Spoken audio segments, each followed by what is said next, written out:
La audiencia de Televicentro.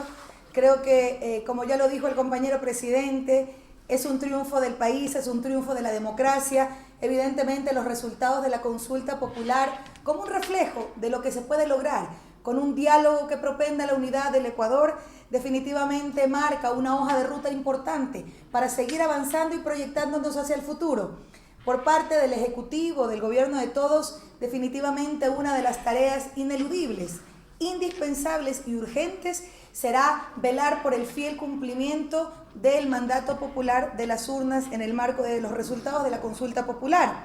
La coordinación interinstitucional con la Asamblea Nacional, con el Consejo Nacional Electoral y por supuesto desde el Ejecutivo con los proyectos de ley, como mandan los anexos de las preguntas, obviamente de las 7 preguntas de la consulta popular, definitivamente son una tarea que de forma inmediata, sin dilaciones, lo haremos con absoluta responsabilidad, porque finalmente lo necesario, lo indispensable es la implementación ya en esta fase post-consulta, post-resultados, ya la implementación de ese mandato del pueblo ecuatoriano. Bueno, existe ya una agenda de reactivación económica y productiva con algunos resultados importantes. Ya una ley que tuvo carácter económico urgente, que ya está en implementación, que se consiguió resultados importantes y precisamente producto de los diálogos, sobre todo impulsando a los sectores que forman parte de la economía popular y solidaria. Por ejemplo, las importantes medidas que en materia energética, sobre todo en las tarifas de energía para el sector industrial y artesanal, con una disminución que fue comunicada entre el 13 y el 19%, a más del 50% de la disminución, por ejemplo, del alumbrado público, entre otras medidas, como por ejemplo el Plan Nacional de Empleo y sus 3 ejes centrales: mi primer empleo, mi contrato juvenil, nuevas modalidades de contratación. Es decir, creo que hay resultados importantes, hay que seguir avanzando y ajustando temas. Es fundamental que, por ejemplo, en el marco de la minga agropecuaria se fortalezca una vez más ese encadenamiento comercial para que los productos, sobre todo del sector agrícola, puedan llevarse a los distintos destinos y sobre todo ir ampliando mercados que posibiliten resolver algunas dificultades. Creo que en el marco, por ejemplo, de la implementación de la misión Casa para Todos, hace pocas semanas hicimos un lanzamiento, una convocatoria pública al sector inmobiliario y al sector de la construcción para su vinculación directa, para su participación activa en este importante proyecto y programa de gobierno que definitivamente al dinamizar la economía a través del sector de la construcción, definitivamente es otro de los objetivos centrales, y de la mano también con las 130.000 y más plazas de trabajo que se van a generar con la implementación del programa Agua Segura y Saneamiento para Todos, cuya primera fase fue ya la firma de un convenio con 55 municipios y el Banco Nacional, el Banco del Estado, el Banco de Desarrollo, a través del cual en esta primera fase se están ya destinando 275 millones para impulsar precisamente sistemas de agua potable seguras, de agua segura y saneamiento, sobre todo para esta primera fase de municipios, pero que tiene una proyección de más de 2.000 millones de dólares en este periodo de 4 años. Bueno, Misión Casa para Todos tiene una población objetivo, que fundamentalmente es las familias que se ubican en situación de pobreza extrema y pobreza moderada, con las viviendas que son sin costo alguno para beneficiarios de pobreza extrema y con algún pequeño copago de 20, 40, 60 en el caso de aquellas familias que se encuentran en situación de pobreza moderada. Pero aquí, ¿qué es importante? La política pública de hábitat y vivienda va mucho más allá de Casa para Todos, que fundamentalmente es nuestro programa emblemático. Pero hay una política pública direccionada a disminuir el déficit de vivienda en los distintos segmentos. Creo que es importante, por ejemplo, reivindicar que hace un poco más de un mes, desde el Banco Central se anunció el destino de los 181 millones de dólares para poder ajustar y tener la certeza de que se cuenta con ese dinero, que finalmente es el subsidio, es lo que el Estado asume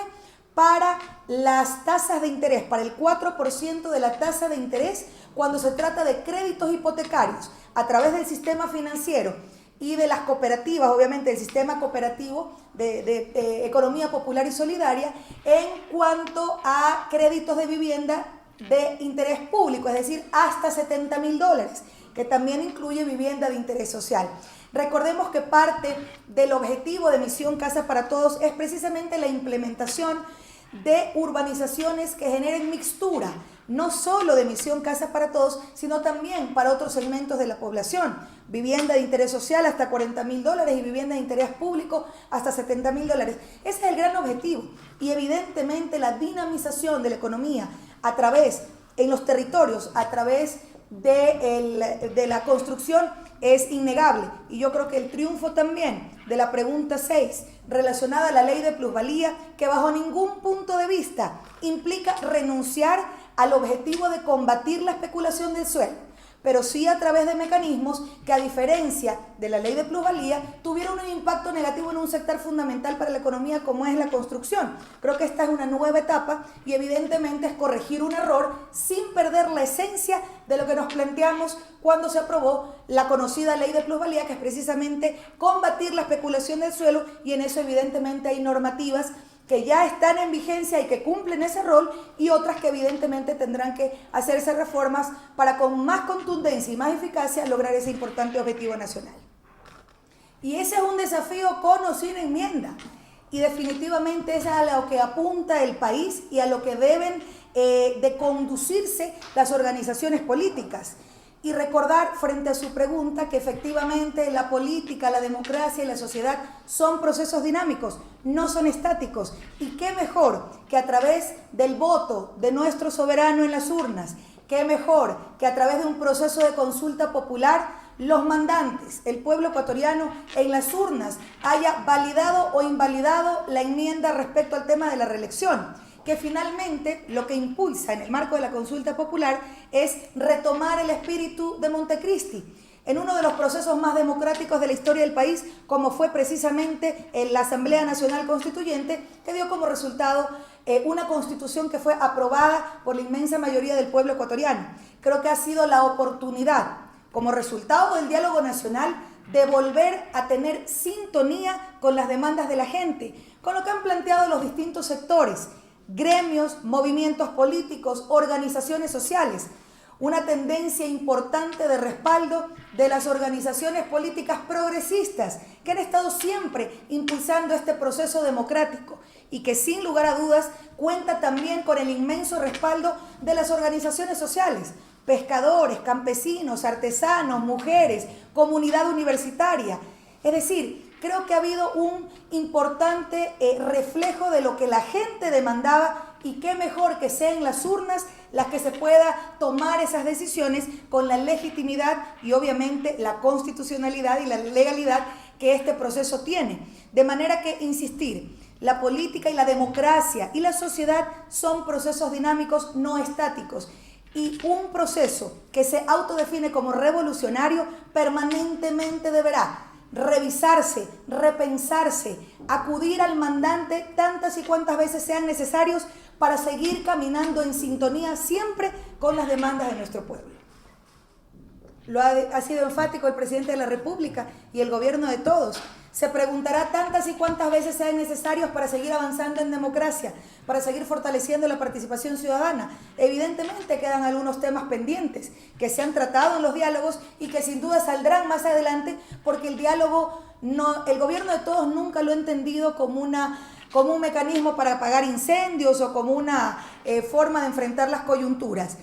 El diálogo para el gobierno de todos se lo asume como una forma de gobernar, como un ejercicio democrático que pretende estar siempre articulado con lo que quieren los sectores, con las preocupaciones y los planteamientos de los distintos sectores. Y quizás no solo la Ley Orgánica de Comunicación, que sin dudas podrá seguirse debatiendo en sus contenidos, en sus eventuales reformas de ser el caso, sino cualquier ley que en la medida en que haya tenido una implementación que no haya obtenido los resultados esperados, lo que ha demandado la gente, la sociedad ecuatoriana en su conjunto, por supuesto que es susceptible de reformas, de revisarse, de pulirse, de mejorarse. Y obviamente otros temas que sin duda están en el debate público y que tendrá que seguirse fortaleciendo. Insisto, creo que esta nueva etapa del proceso, ya con resultados fundamentales de la consulta popular, cuando hemos visto que el Consejo Nacional Electoral ha anunciado evidentemente los resultados del conteo rápido, que tienen un 99% de confiabilidad, vemos que hay un triunfo contundente de lo que la gente planteó en el diálogo nacional. Es decir, que ha tenido cabida en la sociedad ecuatoriana, en los distintos sectores. Eso obviamente nos motiva a seguir fortaleciendo esa hoja de ruta, como hemos dicho siempre, del diálogo nacional a la consulta popular y de la consulta popular a una hoja de ruta trazada que enmarcada en el Plan Nacional de Desarrollo evidentemente nos proyecta hacia el futuro, entendiendo que existe un programa de gobierno en plena ejecución que obviamente hay que respetarse porque también fue el mandato popular en las urnas, pero que definitivamente siempre tendrá posibilidad de ajustarse, de repensarse, de revisarse. A ver, yo creo que el resultado está a la vista. Creo que es altamente positivo para el país. Sin dudas, en un diálogo se escuchan los distintos sectores y se toman las mejores decisiones de forma responsable y obviamente apegado a una hoja de ruta que está trazada y que, insisto, tiene que seguirse fortaleciendo. Evidentemente nunca se puede contentar el 100% de las propuestas, pero siempre habrá la apertura para seguir avanzando en este proceso. Creo que el sector productivo en esta nueva etapa juega un rol fundamental, un rol protagónico en el marco de la implementación de una agenda de reactivación económica y productiva. Sin dudas, sus aportes serán siempre bienvenidos y hay muchos en los que definitivamente irán nutriendo un programa, por ejemplo, un programa económico que está en marcha y que desde las distintas visiones, entendiendo que por supuesto hay una línea clara que está absolutamente ligada al plan de desarrollo que hemos denominado Toda una Vida, pero que evidentemente tienen elementos importantes desde los distintos espacios, que hemos escuchado propuestas con muchísima atención y respeto, con total apertura y de una forma plural y democrática. Así que el diálogo continúa, el diálogo se fortalece y evidentemente en esta primera etapa inicial del diálogo nacional, por supuesto que hay resultados positivos que están a la vista y uno de ellos es precisamente los resultados de la consulta popular de hoy 4 de febrero, en donde de forma mayoritaria el pueblo ecuatoriano ha acudido a las urnas a ejercer su derecho no solo a votar y a decidir sobre los grandes temas de interés nacional, sino a reivindicar el ejercicio pleno del derecho de participación, como no puede ser de otra manera en un Estado democrático y en un Estado que busca permanentemente consolidar la democracia real. Bueno, la garantía de confiar en la palabra del presidente Lenín Moreno, que ha cumplido su palabra desde el 24 de mayo y que ha anunciado de forma categórica que será precisamente en un amplio proceso democrático el que desde los distintos sectores se recepten propuestas de los mejores hombres y mujeres que no tengan vinculación con el poder político, que no sean funcionarios del gobierno, que no tengan, por supuesto, vinculación directa o sean dirigentes de partidos políticos, sino que sea verdaderamente el reflejo de lo que es la sociedad, de los distintos sectores, de los pueblos y nacionalidades, de la academia, de hombres y mujeres, de activistas por los derechos. Creo que, sin lugar a dudas, las ternas que enviará el Ejecutivo estarán nutridas por esas propuestas que se plantean desde los distintos sectores. No solo ha habido la apertura, sino ha habido la invitación y en un ejercicio de corresponsabilidad ciudadana, la demanda desde el Ejecutivo y desde el propio presidente de la República, Lenín Moreno, de invitar, de ser una convocatoria cívica a que los ciudadanos se pronuncien, a que los distintos sectores generen esas propuestas de nombres de los mejores hombres y mujeres que teniendo una trayectoria intachable, un activismo evidente, una probidad notoria y evidentemente que tengan la vocación y el deseo de servir a su país, integren este Consejo Transitorio, que tal como lo establece el anexo 3, será transitorio y absolutamente improrrogable hasta que el Consejo Definitivo se conforme en el marco del proceso de elecciones de los gobiernos autónomos descentralizados en el 2019. Tengan, compatriotas, la absoluta seguridad que el gobierno de todos cumple su palabra y que en un ejercicio de democracia participativa, ustedes, nuestros mandantes, son efectivamente los que van a generar y a plantear los nombres de los mejores hombres y mujeres que finalmente el presidente de la República, el gobierno de todos, conforme las 7 ternas que remitirá a la Asamblea Nacional para la respectiva designación, de acuerdo a lo que consta en el mandato popular de esta consulta popular del 4 de febrero. Bueno, el Movimiento Alianza País sigue siendo la principal fuerza política del país. Hay un movimiento que está en una nueva etapa, con una motivación permanente de la inmensa mayoría de su militancia y su dirigencia, que hoy con el liderazgo del compañero Lenín Moreno como el presidente nacional del movimiento Alianza País, entra en una fase de no solo reestructuración, sino de democratización interna, que ha sido finalmente lo que hemos demandado los militantes a lo largo de todos estos años. Creo que es una nueva etapa y aquella división que es evidente y es pública, sin dudas es una oportunidad para lograr estos objetivos y estas demandas que desde las bases hemos insistido a lo largo de mucho tiempo. Creo que es hora de que el movimiento Alianza País, y estamos seguros de lograr ese objetivo, se fortalezca, se democratice, se profundice la formación política de nuestra militancia, se genere una política de alianzas importante con las organizaciones políticas que respaldan este proyecto político y que evidentemente deberían apuntar, y eso es parte de la discusión seria, objetiva, democrática, de todos aquellos involucrados, organizaciones sociales, pero fundamentalmente organizaciones políticas, para apuntar a un verdadero frente progresista que permita efectivamente ir consolidando estos cambios y de cara a las elecciones del 2019 tener una política de alianzas clara que en base a ejes programáticos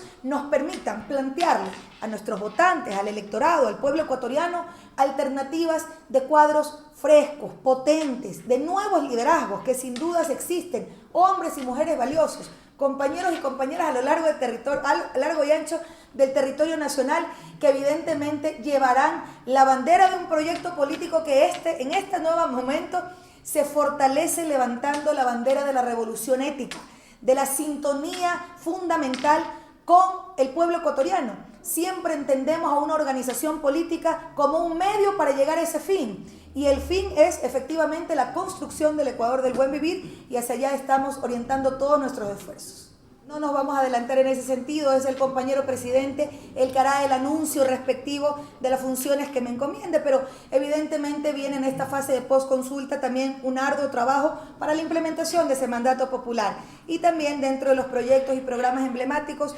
obviamente la conducción y el impulso de la misión Casa para Todos, pero serán las nuevas funciones. Lo que me delegue el presidente de la República, eso será anunciado por él mismo en los próximos días, en función de lo que ya establezca el decreto que para el efecto se emita.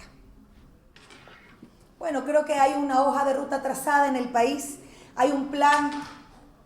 de gobierno y hay un plan de desarrollo. Derechos para todos durante toda la vida, una economía al servicio de la sociedad y más sociedad, mejor Estado. Y creo que el reflejo de la consulta popular y de su resultado es precisamente un indicador importante de que estamos en la senda correcta, de que contamos con el respaldo multitudinario de la mayoría de la población y que efectivamente caminamos hacia el futuro. El futuro no se detiene y definitivamente garantizando los derechos fundamentalmente de los más pobres, yendo de la mano con una gran agenda de reactivación económica y productiva, porque es una prioridad la generación de empleo de calidad, tanto para los ciudadanos y por supuesto para el gobierno de todos. Así que vamos adelante. Creo que esta jornada democrática, esta fiesta democrática ha culminado con un éxito importante, y desde ya, independientemente de los resultados que ya han sido anunciados por el propio Consejo Nacional Electoral, nosotros siempre reivindicaremos el fortalecimiento de la democracia a partir de la participación activa y efectiva de nuestra gente. Gobierno de la República del Ecuador, el gobierno de todos.